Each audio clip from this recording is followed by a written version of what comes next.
హరి ఓం అండి. మనం 2 రోజులు క్లాస్ జరిగింది భగవద్దర్శిని. మొదటి రోజు ఏం చెప్పారంటే, భగవంతుడు అన్నది 10 పాత్రలు పోషిస్తూ ఉన్నాడని. ఈ 10 పాత్రలు కూడా ఏంటి అనేది వివరించారు అక్కడ మనకి. అందులో మనకు అర్థమైంది ఏంటంటే, ఏ స్థితి అయితే పై స్థితిలో కదలకుండా ఉన్న భగవంతుడు అంతటా నిండి ఉండి ములుగుచ్చ సందు లేకుండా అంటారు. అంటే ఏంటి? ఒక ముళ్ళు పట్టుకొని గుచ్చితే భగవంతుడు లేని జాగా ఎక్కడైనా ఉందా అని గుచ్చాలనుకుంటే సూది మొన గుచ్చడానికి కూడా ఖాళీ ఉండదట. అంత నిండిపోయి ఉంటాడు భగవంతుడు అనమాట. సో భగవంతుడు లేనిదంటూ ఎక్కడా లేదు, భగవంతుడితో నిండిపోయి ఉందంతా అని చెప్తూ వచ్చారు. అక్కడ భగవంతుడు అని పేరు పెట్టి మాట్లాడుకుంటున్నారు. ఇక్కడ మనం అదే పదం మనం ఎలా మాట్లాడతామంటే బయలు పరబయలు అని మాట్లాడతారు మన వాళ్ళు. ఏదేమైనా అంతా నిండి ఉన్న భగవంతుడు ఆయన పూర్తిగా ఎరుకలేని స్థితిలో అక్కడ ఉన్నాడు. అంటే కదలనివాడు అంటారు, అచలము అంటారు. అచలము అంటే ఏంటి? కదలనిది అని అర్థం. ఈ కదలనివాడు అంతా నిండిపోయి ఉన్నాడట. మరి కదలని వాడు అంతా నిండిపోయి ఉంటే ఈ కదలిక ఎవరు? ఈ కదలికలకు వచ్చిన వాళ్ళు ఎవరు? మరి అంతా భగవంతుడే అంటున్నాము. ఈ మొత్తం సూది మనగుచ్చడానికే ఖాళీ లేనంతగా నిండిపోయి ఉన్నాడట ఆయన. కానీ ఈ ప్రపంచం ఉంది, ముల్లోకాలు ఉన్నాయి, 14 లోకాలు ఉన్నాయి, మనుషులు ఉన్నారు, 84 లక్షల జీవరాశులు ఉన్నాయి, ఇవన్నీ కూడా అందులోనే ఉన్నాయి. కానీ ఆయనైతే కదలట్లేదట. అంటే కదలని వాడు కదలనట్టుగా ఉన్నాడు అక్కడ. ఉన్నప్పుడు ఏమైందంటే ఒక చిన్న ఆలోచన, ఒక చిన్న స్ఫురణ, చిన్న ఉనికి, ఒక చిన్న కదలిక వచ్చిందనమాట. అంటే అది మెహర్ బాబా వాళ్ళు ఏమంటారంటే అల అంటారు దాన్ని. అంటే సముద్రం మీద అల ఎలా వస్తుంది? ఆ అల అంటే ఎవరు? అలంటే ఏంటి?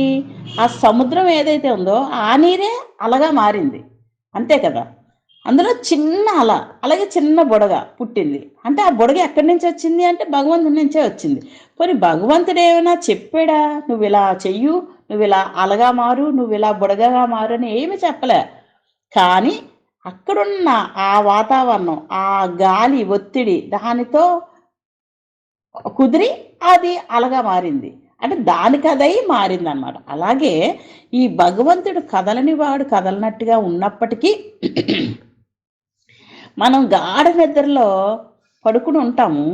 సడన్గా ఒక కల వస్తుంది మనకి.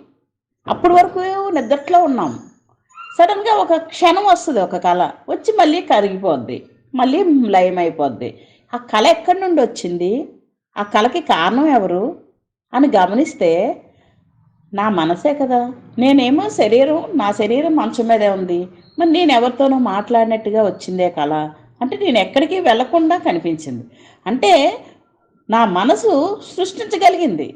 నేను నాతో పాటు మాట్లాడిన వాళ్ళు ఆ జాగాని అన్నిటినీ కళలో ఒక సినిమాలాగా చూపించగలిగింది. అంత కెపాసిటీ ఉంది మనలో ఉన్న మనసుకి. అంటే భగవంతుడికి ఇంకెంత సృష్టి చేయగలుగుతున్నాడు. భగవంతుడి కళలో ఎన్ని ప్రపంచాలు ఉన్నాయి, ఎన్ని బ్రహ్మాండాలు ఉన్నాయి, ఎన్ని విశ్వాండాలు ఉన్నాయి. అదే మనం తెలుసుకోవాలన్నమాట. ఇక్కడ మానవుడిగా ఉన్న నేను ఎందుకు పనిచేయదు కదా అనుకున్న నేనే కళలో ఎంతో సృష్టించగలుగుతున్నాను కదా. నా మనసే ఎంతమందినో సృష్టిస్తోంది. అలాంటప్పుడు భగవంతుడు ఎందుకు సృష్టించట్లేదు? సరే, బాగానంది. ఇప్పుడు నాకు కళ వచ్చింది, కళలో ఏదో జరిగింది. నేనేమని అనుకున్నానా? పడుకునేటప్పుడు ఇలా కళ కనాలి, నేను ఆ కళలో పలానా వాళ్ళని కలవాలి, పలానా చోటుకి వెళ్ళాలని నేనేం అనుకోలేదు. అంటే ఆ కళకి కారణం నా మనసు. అంటే నా మనసు ముందుగా ఏం ప్లాన్ చేయలేదు. కదలకుండా నిద్రపోతుంది మనసు కూడా, కానీ దానికి అదే జరిగింది కదా కళ. అలాగే భగవంతుడిని లీల కూడా అంతే. భగవంతుడు కదలకుండా అలాగే ఉన్నాడు, కానీ ఆ కదలిక మొదలయ్యి సృష్టి జరిగింది. మరి సృష్టి జరిగిందంటే ఎక్కడి నుండి వస్తుంది సృష్టి? ఇంకా భగవంతుడు లేని జాగాయే లేనప్పుడు సృష్టి వేరుగా పక్క నుంచి రావడానికి ప్లేస్ లేదు. ఇంకా అసలు ఇంక ఉన్నదంతా భగవంతుడితో నిండిపోయి ఉంది. అందుకని ఆ నిండిపోయిన ఆ భగవంతుడిలో నుంచే ఒక చిన్న కదలిక వచ్చింది. ఆ చిన్న కదలికే మనం అక్కడ ఉనికి అని పేరు పెట్టారు. ఆ ఉనికికి కూడా చైతన్యం కలవలేదట, ఇంకా ఉనికిగా ఉంది అంతే, స్వీయ ఉనికి ఉంది. కానీ చైతన్యం అన్నది ఎప్పుడు ఆ కదలిక, చైతన్యం అంటే వ్యాపిస్తూ కిందకి దిగుతుంది అనమాట. సో అక్కడ చైతన్యము ఉంది లేనట్టుగా ఉంది.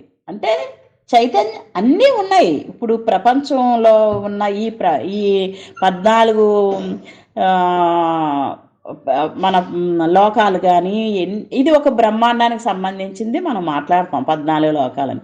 ఇలాంటి బ్రహ్మాండాలు వేల కొలది, లక్షల కొలది, కోట్ల కొలది ఉన్నాయి. అంటే ఒక్కొక్క నక్షత్రం అనుకుంటున్నాం కదా, మనకు కనబడే చుక్కలు పైన ఆకాశంలో ఒక్కొక్క బ్రహ్మాండం అని చెప్తారనమాట. సో ఒక బ్రహ్మాండంలోనే మనకు అనుకున్న 33 కోట్ల దేవతలు ఉన్నారు ఒక్క బ్రహ్మాండంలోనే. మనం అనుకున్న బ్రహ్మ విష్ణు మహేశ్వరులు ఒక బ్రహ్మాండానికి సంబంధించిన దేవతలు అనమాట. సో అలాగ చూసుకొని వెళ్ళిపోయినప్పుడు మనం మాట్లాడేది ఒక బ్రహ్మాండం గురించి. ఆ బ్రహ్మాండంలోనే 14 లోకాలు ఉన్నాయి.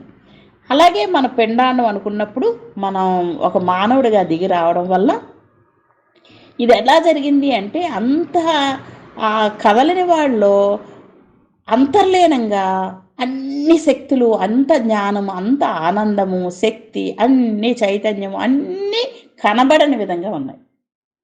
మనకు అనిపిస్తుంది ఏంటి కనబడకుండా ఎలా ఉన్నాయి, మళ్ళీ కనబడడం ఏంటి అని. మనం బాగా పోలిక చేసుకుంటే, మనం బాగా గాఢ నిద్రలో నిద్రపోతున్నప్పుడు, మనం మంచం మీద చక్కగా నిద్రపోతున్నప్పుడు ఏమీ తెలియదు మనకి. ఒక పాము మన మీద నుంచి వెళ్ళిపోయినా మనకు తెలియదు అనమాట. భయపడం, ఇంకా కదలం కదా, అక్కడ పూర్తిగా మనసు కూడా విశ్రాంతి తీసుకుందనమాట. అందువలన ఏవీ లోపల చలించటం లేదు. అలానే నాకు లోపల చైతన్యం లేదా, ఉంది. జ్ఞానం లేదా, ఉంది. ఆనందం లేదా, ఉంది. నాకు ఈ ప్రపంచంలో నేను మేలుకుని లేచాక ఏమేమి చెయ్యాలి, ఎలా మాట్లాడాలి, ఏం వండుకోవాలి, ఏం తినాలి, అంత జ్ఞానం అందులో ఇమిడే ఉంది. కానీ గాఢ నిద్రలో నాకేమీ తెలియనట్లుగానే ఉన్నాను కదా. ఎట్లాగైతే ఇక్కడ గాఢ నిద్రలో మనకి ఏమీ తెలియనట్టుగా ఉండి అంతర్లీనంగా అన్నీ ఉన్నాయో, అంటే ఈ పోలిక చెప్పాలంటే ఈ పోలిక పోల్చుకోకూడదు మనం, ఎందుకంటే ఇది చాలా కింద స్థాయి. అయినప్పటికీ మనకు అర్థం అవ్వాలి అంటే మన మనసుకి ఎలా అర్థమవుతుందో అట్లాగే చెప్పుకుంటేనే మనకు అర్థమవుతుంది. కనుక ఈ పోలికతోనే నేను చెప్పడానికి చూస్తున్నాను అన్నమాట. ఎందుకంటే ఆ భగవంతుడిని తెలుసుకోవడం అన్నది సాధ్యం కాదు. అది మాటల్లోని చెప్పలేము, వర్ణనకి అతీతంగా ఉంది, మన ఇంద్రియాలకి కూడా అతీతమే. కానీ మరి మనం ఎలా తెలుసుకోవాలి అన్నప్పుడు మనకి ఏ విధంగా అర్థమవుతుంది, అలా మనసుకి అర్థమయ్యే విధంగా కొంతవరకు ప్రయత్నం చేయడమే ఇక్కడ చేస్తున్నాం తప్ప, నిజానికి ఇక్కడ ఉన్న మన పోలికలు ఏవి అక్కడ నప్పవు అనమాట. కానీ మనం ఇలా అర్థం చేసుకోగలిగితే చాలా సులభంగా అర్థమవుతుంది. సో ఇక్కడ ఏదైతే గాఢ నిద్రలో ఉండి నీకు తెలియని స్థితిలో అన్నీ అంతర్లీనంగా ఉన్నాయో నీలో, అట్లాగే ఆ భగవంతుడు కదలని వాడిగా అంతా నిండి ఉండి తన స్వీయ ఉనికే ఉంది తప్ప అక్కడ ఉనికి అంటే ఈ ఎరుక లేదనమాట. అంటే మాయాశక్తి, ఎరుక అని మాయతో కలిసిన ఎరుక గురించి చెప్పాలంటే అక్కడ ఆయనకి లేదు అది. అందుకని ఆ ఉనికి ఉందే తప్ప, అంటే ఇప్పుడు నాకు ప్రాణం ఉంది కదా, మంచం మీద నిద్రపోయాను అంతే, అంటే లోపల ఉనికి ఉంది కానీ ఏమీ పని చేయని విధంగా ఉంది, అంతర్లీనంగా ఉన్నాయి అన్నీ కూడా. అలాగే ఆయన కూడా అంతర్లీనంగా గాఢ నిద్రలో ఎట్లా అయితే ఉంటామో మనం అలా ఉన్నాడట ఆయన. అలా ఉన్నప్పుడు మనం గాఢ నిద్ర అయిపోగానే చిన్న కళ వస్తుంది కదా, మళ్ళీ మనసు కాస్త పనిచేస్తుంది. అక్కడ పనిచేసినప్పుడు ఒక కళ వచ్చి కళలో ఒక సృష్టి జరిగింది. అలాగే ఇక్కడ కదలని వాడిలో నుంచి ఒక చిన్న అల, అంటే దాన్ని లెహరనో ఏదో పదం వాడతారు, నేను ఎప్పుడో ఒకసారి విన్నాను, లెహర్ అనుకుంటా, అంటే ఒక అల అని అర్థం. ఒక చిన్న అల బయలుదేరిందనమాట ఆయనలోంచి బయలుదేరిందే తప్ప ఆయనకి సంబంధం లేదు. అందుకే ఆయన అనుకుని చేసింది కాదు కనుక ఆయనకి సంబంధం లేదు అని చెప్తారు. మరి ఆయనకు సంబంధం లేకపోయినా బయట నుంచి ఎక్కడి నుంచైనా వచ్చిందా అంటే లేదు, మళ్ళీ ఆయనలోంచే వచ్చింది. అంటే మన లోపల నుంచి మనకి వచ్చే కళ మనకి సంబంధం లేకుండా ఎలాగైతే వస్తుందో, దాని పని అది చేసుకుంటుందో, అలాగనే ఇక్కడ కూడా జరిగింది. అయితే ఇక్కడ కళలో జరిగింది నిజమని మనం అనుకుంటామా? ఇప్పుడు రాత్రి నాకు కలలో రూ. 1,00,000 ఎవరో ఇచ్చారు. ఉదయం లేచేసరికి కళ లేదు, రూ. 1,00,000 లేవు, ఇచ్చినవాడు లేడు. మరి నేను గొడవ పెడతానా? నాకు ఇచ్చిన రూ. 1,00,000 ఎక్కడున్నాయో వెతుక్కుంటానా నేను? నాకు తెలుసు కళ సత్యం కాదు, అది నిజం కాదు, అది కళ. లేనిది ఉన్నట్టుగా కనిపించింది, అది కళ కనుక లేనిదే అని గుర్తించాం కదా.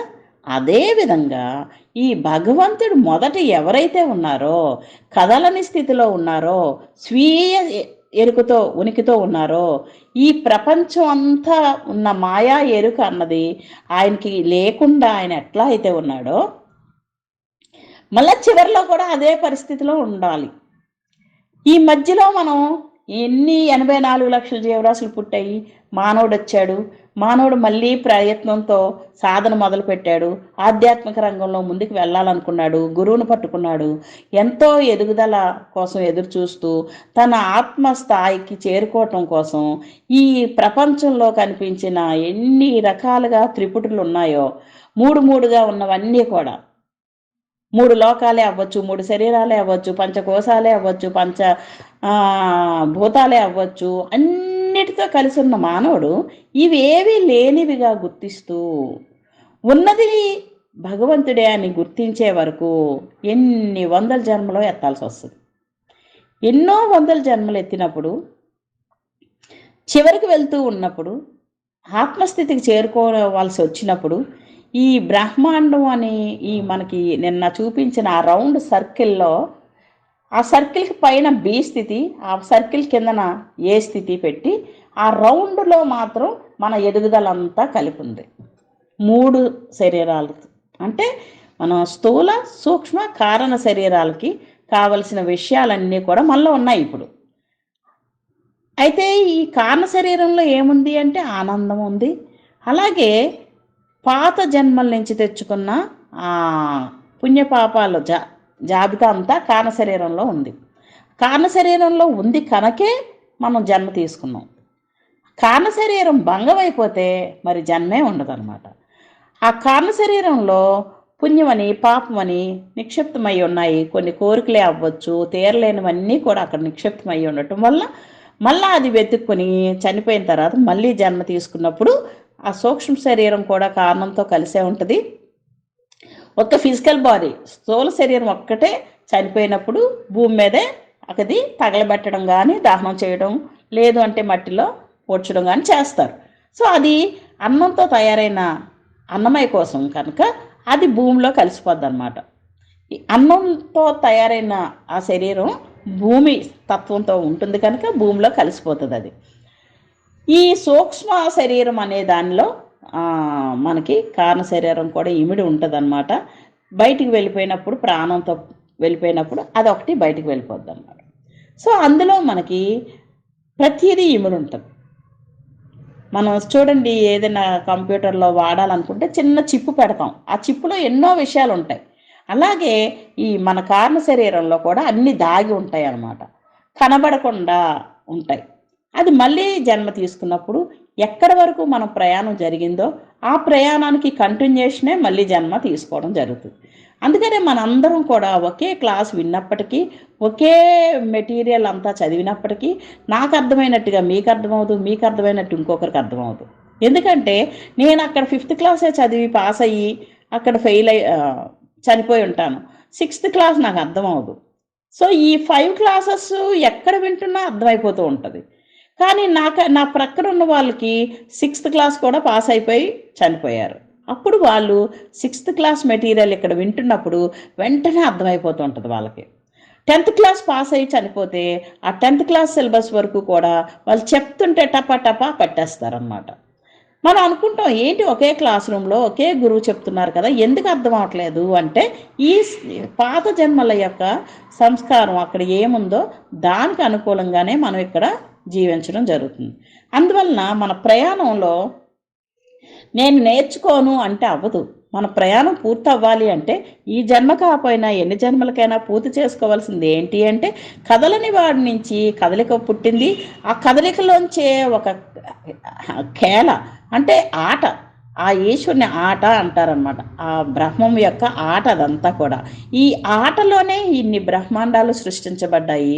ఆ బ్రహ్మాండంలోనే మానవుడు ఉన్నాడు, 14 లోకాలు ఉన్నాయి, బ్రహ్మ విష్ణు మహేశ్వరులు ఉన్నారు, 33 కోట్ల దేవతలు ఉన్నారు. ఈ దేవతల ఆధారంగా మనలో ఉన్న ప్రతి పార్ట్ కూడా పనిచేస్తోంది. కళ్ళు పనిచేయాలంటే సూర్యుడు ఉండాలి, మనసు పనిచేయాలంటే చంద్రుడు ఉండాలి. సో వాళ్ళ యొక్క శక్తితో మనం అందరం పనిచేస్తున్నాం. అంటే నాకు మనసు పనిచేయాలంటే చంద్రుడు పనిచేయాలి అంటే అక్కడ నాకే కాదు, మీ అందరిలోని ఆ మనసుకి అధికారి చంద్రుడే. పోనీ ఉట్టి మానవులకేనా అంటే కాదు, 84 లక్షల జీవరాశులన్నిటికీ కూడా ఆ మనసు ఎంత వాటి పరిధికి సంబంధించినంత వరకు అది పని చేయాలి అంటే చంద్రుడి యొక్క శక్తి ద్వారానే పనిచేస్తాయి. అలా మనకి 33 కోట్ల దేవతలు ఆ విధంగా మనల్ని నడిపిస్తూ ఉన్నారన్నమాట. అయితే ఈ 33 కోట్ల దేవతలు నడవటానికి ఆధారం ఏంటి అంటే ఆ భగవంతుడే. ఏ భగవంతుని యొక్క శక్తితో కదలిక వచ్చిందో, ఈ కదలిక వచ్చినప్పుడు ఒక మాయా శక్తి అని పేరు పెట్టాం దానికి. అమ్మవారు అని పేరు పెట్టాం, పరాశక్తి అని పేరు పెట్టాం. ఆదిశక్తి అంటే ఆ పరాశక్తి కంటే కాస్త కిందకి దిగినప్పుడు ఆదిశక్తి అని పేరు పెట్టాం అనమాట. ఫస్ట్ పెట్టిన పేరు ఏంటంటే పరాశక్తి అని పెట్టారు. ఆ పరాశక్తికి తోడెవరు అంటే సదాశివుడు అని పెట్టారనమాట. అంటే సదాశివుడు పురుషుడిగా, స్త్రీగా పరాశక్తి అని పేరు పెట్టారనమాట. ఇప్పుడు మనకి పంచబ్రహ్మలు నడిపిస్తున్నారు ఇదంతా అంటారు, పంచశక్తులు పంచబ్రహ్మలు అని మాట్లాడుకుంటాం. సో ఈ పంచబ్రహ్మలు అన్న దానిలో కింద నుంచి పైకి వెళ్ళినప్పుడు ఆ పైన ఉన్నవాడే సదాశివుడు. ఆ సదాశివుడు యొక్క శక్తే అక్కడ అమ్మవారు. ఆ సదాశివుడు కదలకుండా ఉంటాడని అర్థం. ఎక్కడైనా చూస్తే కదలని వాడినేమో మగవాళ్ళ పేరుగా పెడతారు, కదిలేది అమ్మవారి పేరు పెడతారనమాట. మనలో కూడా అక్కడ సదాశివుడు ఉంటాడు, అమ్మవారు ఉంటారు. అలాగే ప్రతి ఒక్కరికి కూడా కదలని స్థితి ఆత్మస్థితిగా, ఆత్మ లోపల కదలని వాడిగా బ్రహ్మము అంటూ అక్కడ ఆయన ఉన్నాడు అందరిలో కూడా. అందుకనే నువ్వు నేను ఒకటే, నువ్వు నేను ఒకటే, అందరూ ఒకటే అని చెప్పేది అదే. సో అది చైతన్యంగా ఉంది లోపల అందరికీ కూడా. ఈ కదిలేది ఎవరు అంటే మనసు అని చెప్తాము. మనసు అన్న పై స్థితిలో ఎరుకన్నా ఒకటే. ఈ రెండిటికి ఆధారము ఆ శక్తే, భగవంతుని యొక్క శక్తే. సో పై స్థితిలో ఎరుకగా మాట్లాడతాము, కింద స్థితిలో మాయ అంటాము. మాయ ఎరుక ఒకటే, కింద స్థితిలో మనసు అని చెప్తాం. అంటే ఇక్కడ మనకి ఈ 2 స్టెప్స్ని ఒకేసారి దాటేస్తాం అన్నమాట. ఇక్కడ మనం ఏంటి 2 స్టెప్స్ అంటే పిండాండంలో ఉన్న వ్యక్తి ఎవరైతే ఉన్నారో మనందరం కూడా వ్యక్తిలో ఉన్న ఆత్మని గ్రహిస్తే, నాలో ఉన్న ఆత్మస్వరూపాన్ని గుర్తించి అదే నేనుగా గమనించినప్పుడు ఈ వ్యష్టి నుంచి బయటపడతాం, ప్రత్యేగాత్మ స్థితికి చేరుకుంటాం. ఎప్పుడైతే ఈ ప్రత్యేగాత్మ స్థితికి చేరుకున్నామో ఈశ్వర తనువులు 4లో ఎంటర్ అయిపోతాం అన్నమాట. అంటే ఇక్కడ పిండాండం ఈ 4 తనువులు వ్యష్టిగా చెప్తారు. ఈ వ్యష్టిగా ఉన్న 4 తనువులు తర్వాత వచ్చినవి బ్రహ్మాండం అని అర్థం, సమిష్టి అని చెప్తారు. ఆ బ్రహ్మాండంలోకి ఎంటర్ అయినప్పుడు ఈశ్వర తనువులు 4 ఉన్నాయి అని చెప్తారు. ఈ పిండాండంలో 4వ తనువు ఏంటి? ప్రత్యేగాత్మ. అంటే ఆత్మస్వరూపం నాలో ఉన్నంత వరకు నేను గుర్తించుకున్నాను, అంటే నాలో ఉన్న ఆత్మనే వరకు నేను గుర్తించుకున్నాను. కానీ ఈశ్వర తనువుల్లోకి వెళ్ళినప్పుడు ఫస్ట్ ఈశ్వర తనువుల్లో విరాట్ పురుషుడు అని చెప్తారు. విరాట్ పురుషుడు అన్నప్పుడు ఎన్నో తలకాయలు పెట్టి, ఎన్నో చేతులు పెట్టి చూపిస్తారు విరాట్ పురుషుడు అని. ఎందుకు అంటే బ్రహ్మాండం అంతా వ్యాపించి ఉన్నవాడే విరాట్ పురుషుడు అని అర్థం అన్నమాట. వాడికి ఈశ్వరుడు అని పిలుచుకోవచ్చు మనం, బ్రహ్మ అని పిలవచ్చు, పరమాత్మ అని పిలవచ్చు. కానీ ఇక్కడ మనం చెప్పుకోవాల్సింది ఏంటంటే విరాట్ పురుషుడు అని పేరు పెట్టారనమాట. నాలో ఉన్న ఆత్మని నేను దర్శించుకుని ఆ 3 స్థితులు ఏవైతే ఉన్నాయో స్థూల, సూక్ష్మ, కారణ శరీరాలను దాటినప్పుడు సాక్షిగా ఉంటూ ఆ సాక్షిత్వంలో 100% నిల్చుండిపోయినప్పుడు ప్రత్యేగాత్మ స్థితిలో ఉన్నట్టు నేను. సాక్షిత్వం ఒక నిమిషం వచ్చింది, తర్వాత నిమిషం పోయింది అంటే నేను ఆత్మస్థితిలోకి వెళ్ళలేదు. ఇంకా కూడా ప్రయత్నం జరుగుతూ ఉందంతే. ఎప్పుడైతే ఎన్ని రోజులైనా, ఎన్ని నెలలైనా, ఎంత సంవత్సరాలైనా ఒకే స్థితిలో కదలని వాడిగా ఉండగలిగినప్పుడు, ఏ సిచ్యువేషన్ వచ్చినా కూడా కదలికలు లేకుండా, మంచైనా చెడైనా ఒకేలాగా తీసుకుంటూ, దుఃఖమైన సుఖమైన ఒకేలాగా తీసుకుంటూ, ఎంత సంతోషం కలిగినా, ఎంత ఆనందమైనా ఒకేలాగా ఉంటూ మనం ఉండగలిగినప్పుడు, అది పూర్తిగా నిర్ణయంగా, నిశ్చలంగా, ఎప్పుడూ కదలని స్థితిలో ఉంటే అక్కడ ఆత్మనిష్ట అని చెప్తాం. ఆ ఆత్మనిష్ఠుడిగా ఉన్నప్పుడు మన పేరేంటి? ప్రత్యేగాత్మ అని చెప్తాం. అయితే ఈ ప్రత్యేగాత్మ ఎక్కడి నుంచి వచ్చాడు మన లోపలికి? మనలో ఉన్నదే. మనలో ఉన్నదే.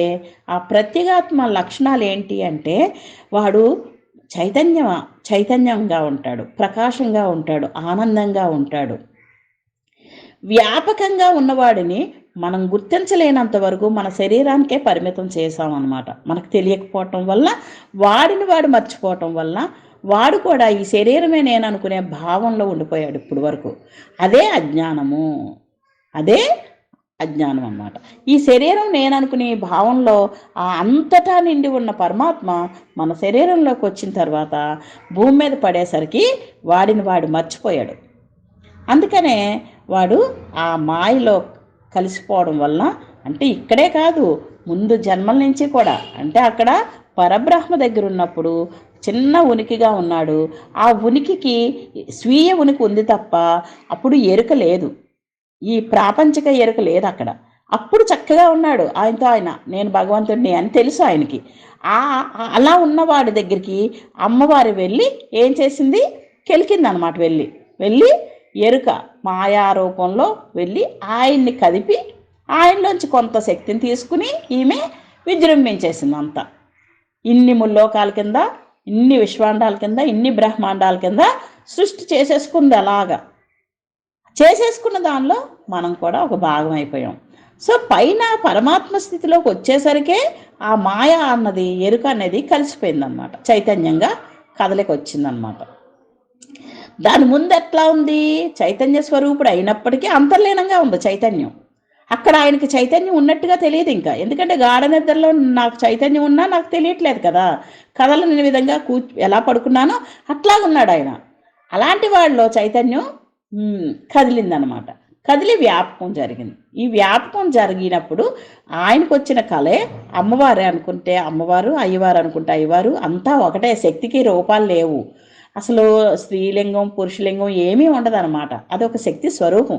కానీ మనకు అర్థం అవ్వాలి కనుక ఒక పార్ట్ కదలకుండా మనలో ఉందని తెలియాలి, ఒక పార్ట్ కదులుతుంది అన్నీ చేస్తుంది అని తెలియాలి. కనుక స్త్రీ ఏమో కదిలి అన్ని పనులు చేస్తోందని, పురుషుడు కదలకుండా లోపల ఉన్నవాడికి పురుషుడి పేరు పెట్టారు.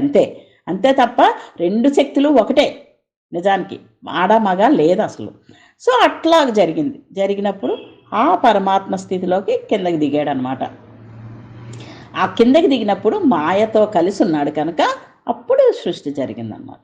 సో ఈ మాయ కలిసినంతసేపు సృష్టికి మూలం అయ్యాడు పరమాత్మ సృష్టి అని చెప్పాం అక్కడ. ఎందుకంటే ఆ శక్తి కదలని వాడి దగ్గరదే అయినప్పటికీ ఆయన ప్రమేయం లేదు కనుక, ఆయన సృష్టి చెయ్యాలనుకోలేదు కనుక ఆయన మీద ఏమి పెట్టడం కావదు. ఏ పరమాత్మ అయితే కదిలి కిందకి వచ్చాడో ఇంకంతే, ఎన్నో విశ్వాండాల కింద, బ్రహ్మాండాల కింద మనకి వచ్చేసాయి. వస్తూ ఆయన పరమాత్మగా ఉంటూనే 3,000,000 దేవతలు, 33 కోట్ల దేవతలు ఎన్ని రకాలుగా వచ్చేసాయంటే అన్ని రకాలుగా వచ్చాయి. ఈ వచ్చింది కాకుండా 84 లక్షల జీవరాశులు కూడా వచ్చేసాయి. అందులో మానవుడు. ఈ 84 లక్షల జీవరాశుల్లో ఏకకణ జీవి నుంచి లెక్క చూసుకుంటే అలాగ చిన్న చిన్న పురుగులు, చిన్న క్రిమి కీటకాలు, అలాగే చెట్లు, పుట్టలు, కొండలు, కోనలు, సముద్రాలే అవ్వచ్చు, అన్నీ చైతన్యంతోనే తయారయ్యాయి అన్నమాట. అట్లాగే మానవుడి వరకు కూడా వచ్చింది. ఆ జంతువులు, పక్షులు, క్రూర మృగాలు, పెద్ద పెద్ద మృగాలు కూడా అన్ని రూపాల్లోనే ఆయనే వ్యాపించాడనమాట. ఎందుకు వ్యాపించాడు ఇవన్నీ అంటే, ఆ కదలనప్పుడు ఆయన ఉన్నప్పుడు చక్కగా ఉన్నాడు. ఎప్పుడైతే కదలికొచ్చి ఏంటి అని ఆయనకాయనే నాకు గాఢ నిద్ర బాగా పట్టేసి సడన్గా మెలకు వస్తే మనసు సడన్గా లేచింది. లేస్తే తనకు అర్థం కాదు, ఎక్కడున్నాను నేను, అసలు నేను ఎక్కడున్నాను, ఏం చేస్తున్నాను, ఇది రాత్రి పగల, అసలు నేను ఎవరింట్లో ఉన్నాను, ఏం చేస్తూ పడుకుని అని ఆలోచిస్తాం. అలాగే ఆయనలోంచి ఒక బిందువు బయటకు వచ్చింది కదా, కదిలింది కదా, బయటికంటే ఎక్కడికి వెళ్తుంది, అక్కడే ఉండాలి. సో కదిలినప్పుడు తను నేనెవరు అనే ఒక తెలియని అజ్ఞానంలోకి వచ్చేసింది అనమాట.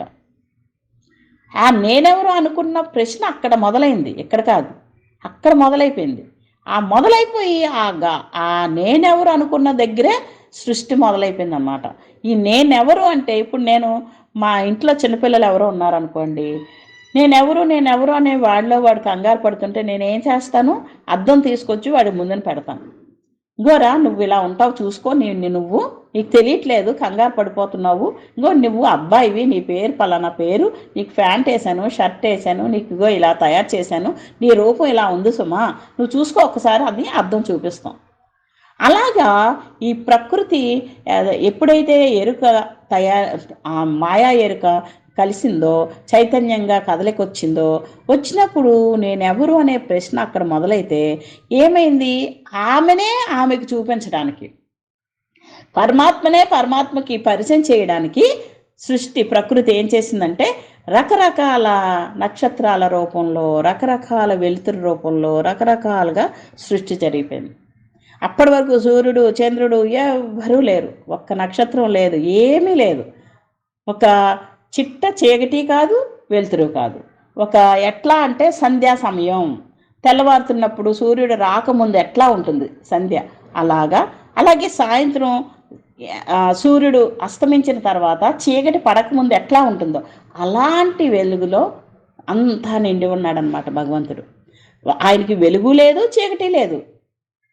అలాంటి భగవంతుడిలో ఈవిడ కదిలి నేనెవరు అనుకున్నప్పుడు ఒక కదలిక వచ్చేసరికి ఒక హడావిడి అనమాట. మనం చూడండి, పడుకొని లేచి ఏం చేస్తాం, హడావిడి చేసి కాస్త మొహం కడుక్కుంటాం, పౌడర్ వేస్తాం మొహం మీద, కాస్త మేకప్ వేస్తాం కదా, వేసేసరికి కాస్త అట్రాక్షన్గా కనిపిస్తాం అనమాట.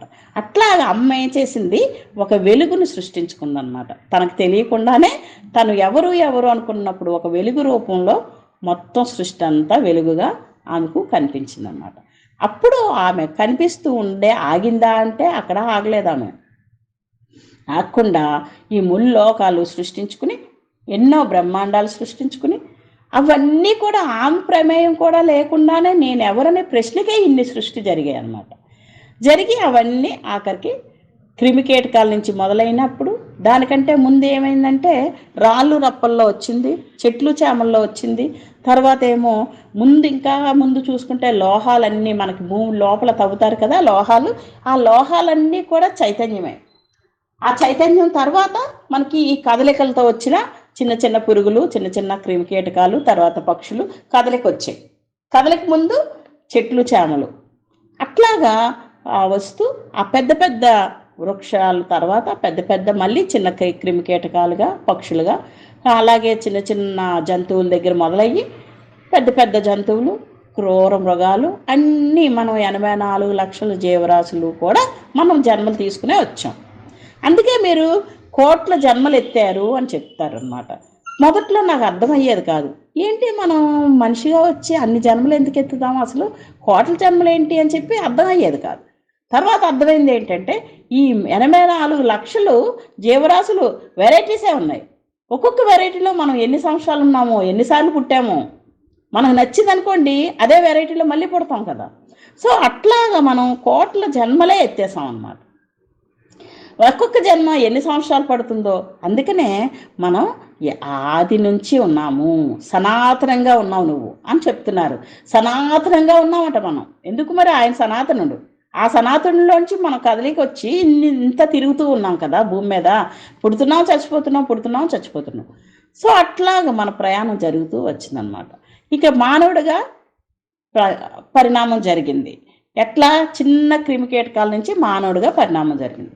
జరిగినప్పుడు ప్రతి జన్మకి ప్రతి వెరైటీ ఆఫ్ జీవ జీవరాశులు ఉన్నప్పుడు కొంచెం బెటర్మెంట్కి అనమాట.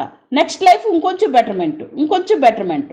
చూడండి, మనం ఏదైనా ఒక వస్తువు తయారు చేసుకున్నప్పుడు మనం సొంత ప్రయోగం చేస్తాం. నోటితో వింటాం ఎవరి దగ్గర, పలానా విధంగా మైసూర్పాక్ చేసుకోండి అని చెప్తారు.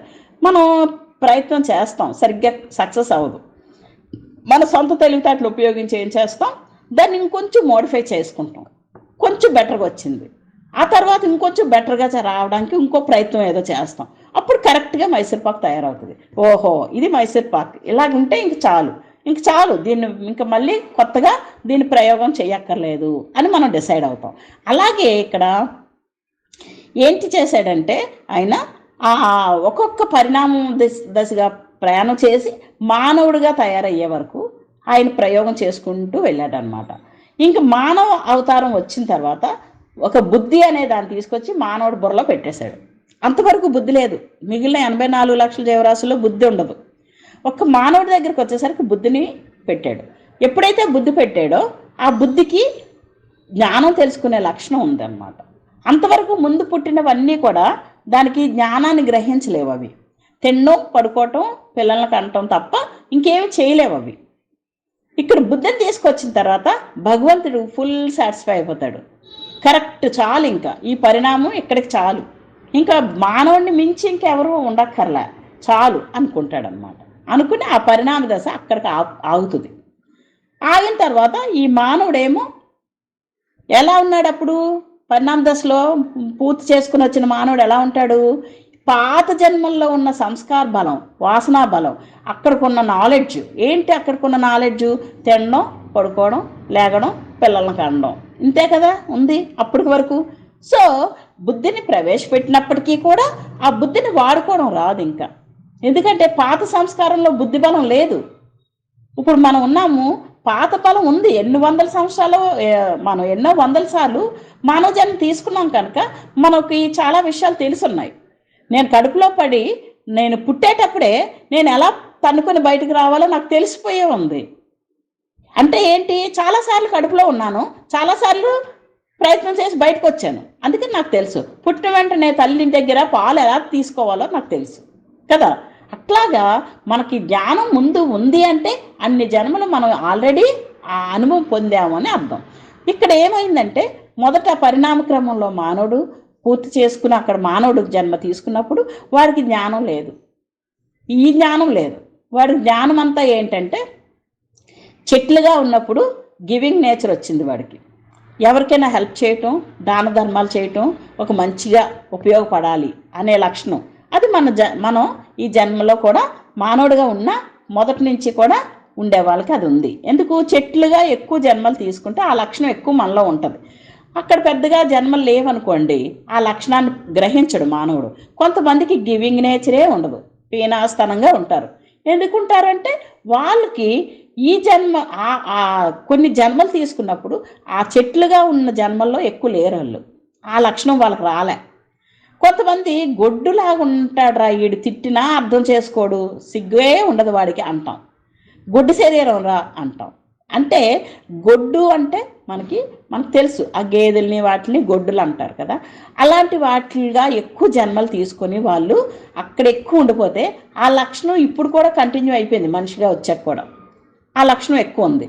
నక్కజాతి అనుకోండి, నక్కజాతికి నక్కజిత్తులోడు రాడు, చాలా తెలివైనడు, మనల్ని ఎలా మోసం చేయాలో చూస్తుంటాడు ఎప్పుడు, జాగ్రత్త అంటారు. అంటే నక్క జన్మ దగ్గర వాడు ఇష్టపడిపోయి ఎన్నోసార్లు నక్క జన్మ తీసుకున్నాడు. ఆ లక్షణం బాగా ఉండిపోయింది వాడిలో. సో మనిషిగా వచ్చినా కూడా ఆ లక్షణంతోనే ఆడు ఇక్కడ అందరినీ ఎలా టోపీ వేయాలి, పక్కవాడిని ఎలా మోసం చేయాలి అని కాస్త లాజిక్గా చేయడానికి ట్రై చేస్తుంటాడు. మరి కొంతమంది అమ్మో పాములాంటాడు రా, పాములాగా బస్సు కొడతాడు, వాడికి పగ ఎక్కువరా, తొందరగా మర్చిపోడు అంటాం. అంటే వాడు పాము జన్మ తీసుకుని ఎన్నోసార్లు తీసుకుని ఉండొచ్చు, ఒకసారితోనే ఆగిపోరు కదా. అందులో పాములకి 1000 సంవత్సరాలు జీవించే ఇది ఉంది పాములకి. ఎందుకంటే శ్వాస చాలా తక్కువ శ్వాసని చాలా స్లోగా తీసుకుంటుంది అది, అందుకని దానికి 1000 సంవత్సరాలు జీవించగలదు.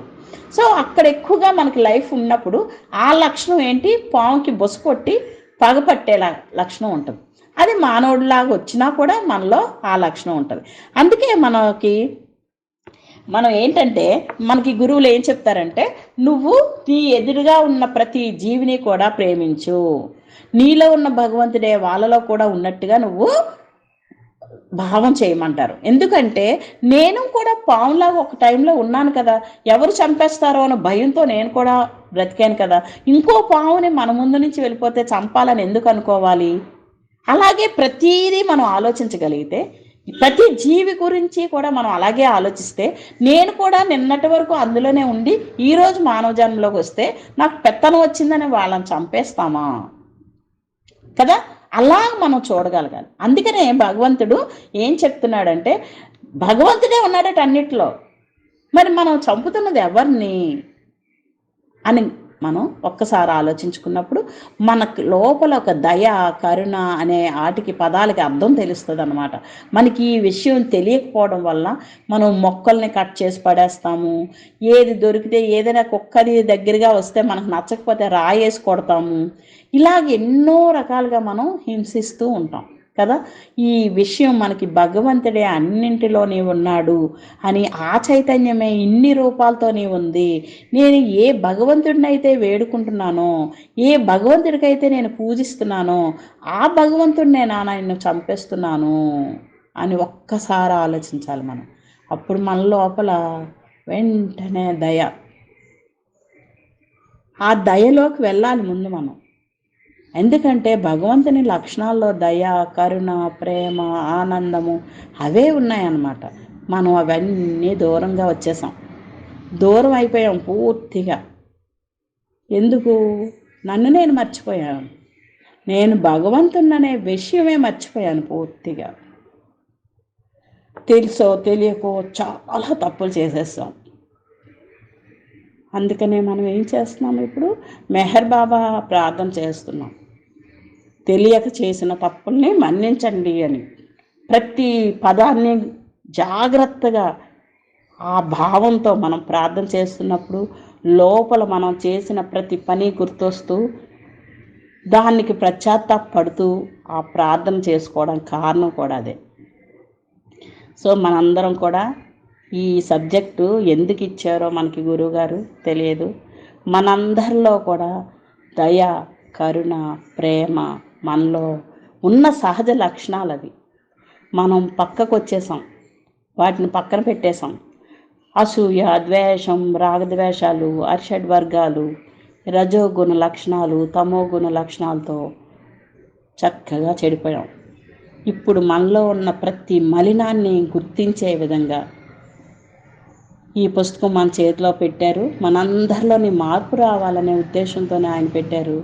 మనందరం కూడా ప్రతిరోజు ఆ భగవంతుడు మనకి ఏది అందిస్తే అది అందుకుందాము, ఆయన నోటితో ఏది చెప్తున్నారో అదే విందాము, పూర్తిగా 100% ఏకాగ్రతతో విందాము. విని ఆ లక్షణాలని, మనలో ఉన్న లక్షణాలే మనం మళ్ళీ మేల్కొందాము. నిద్రలోకి వెళ్ళిపోయిన ఆ లక్షణాలన్నీ తిరిగి మళ్ళీ మనకి మేల్కోవడం జరుగుతుంది ఈ పుస్తకం ద్వారా. మనలో వచ్చిన మార్పే గురువుకి మనం ఇచ్చే దక్షిణ కూడా. ఆయన మనల్ని ఉద్ధరించాలని ఎన్నో రకాల ప్రయత్నాలు చేస్తూనే ఉంటారు.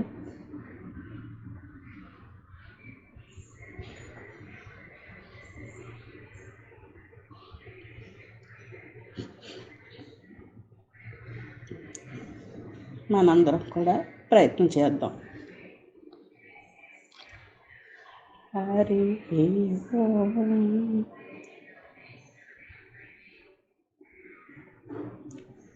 శ్రీ గురుభ్యో నమః. హరి ఓం.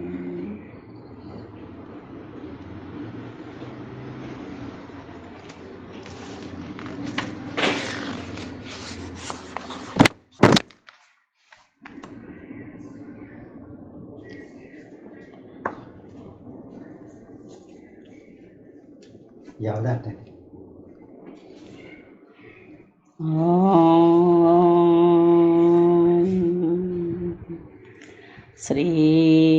శ్రీమత్ పరశివ रूपगुरो कामितशोषित लोकगुरो विबुधापराधित लोकगुरो अमुदमदान्त सुदीपगुरो कलिपादितसन्त्रार्धगुरो स्थापितषण्मतसारगुरो स्थापवमुनि वन्द्यगुरो श्रद्धाध्यक्षर शान्तगुरो करुणासागर परमगुरो निरुपममहिमा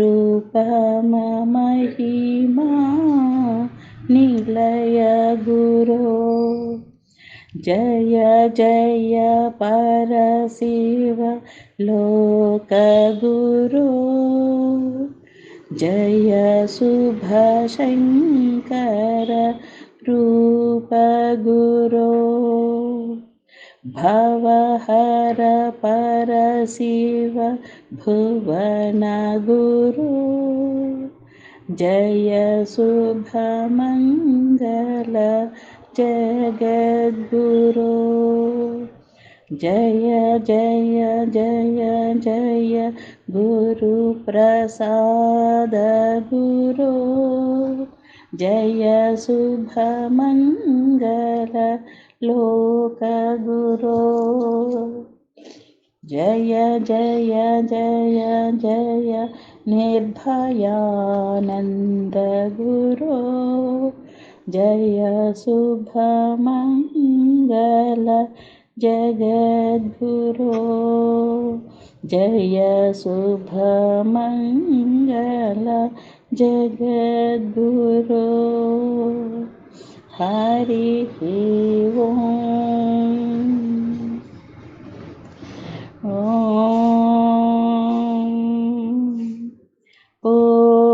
पूर्णमदः पूर्णमिदं